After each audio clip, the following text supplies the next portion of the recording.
শারদ উৎসব 2025-এ তেলেঙ্গা বাগানের নিবেদন অচলায়তন। আর মণ্ডপের ঢুকতেই সামনে দেখা যাচ্ছে একটা চামর উপর থেকে ঝুলছে।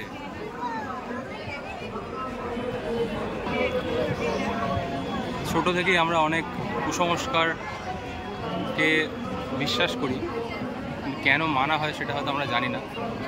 আগে এই জিনিসটার প্রচুর চল ছিল, মানুষ প্রশ্ন করতে জানতো না, কিন্তু ধীরে ধীরে মানুষ প্রশ্ন করতে শিখেছে।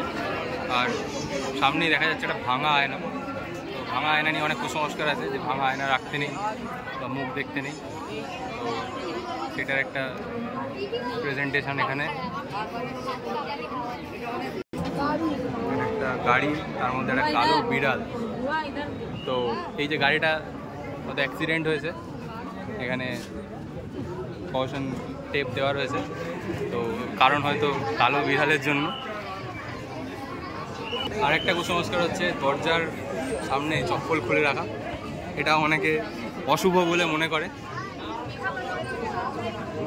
গ্রহণের দিনে কুসংস্কার যে গ্রহণের সময় খেতে নেই। হাঁচি মানেই কি অশুভ? বিশ্বাস এক চোখ দেখালেই কি অশুভ? লেবু লঙ্কা নিয়ে কুসংস্কার। জন্মদিনে চুল কাটা, সকালের স্বপ্ন কি সতর্কবার্তা বহন করে? সুগন্ধই প্রধান বিশ্বাস। রুমাল কি সত্যি অশুভ উপহার? কুসংস্কার নাকি দইয়ের ফোঁটা পড়লে নাকি ভালো হয়। 1 শালিক দেখা কি কুসংস্কার? কুসংস্কার কি প্রকৃতির খেলা, প্রজাপতির আগমন? এই সমস্ত কিছু এখানে দেখানো হয়েছে খুব সুন্দরভাবে।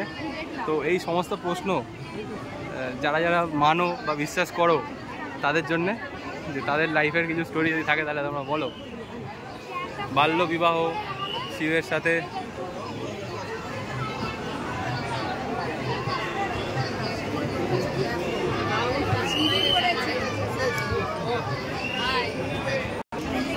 এক শালিক।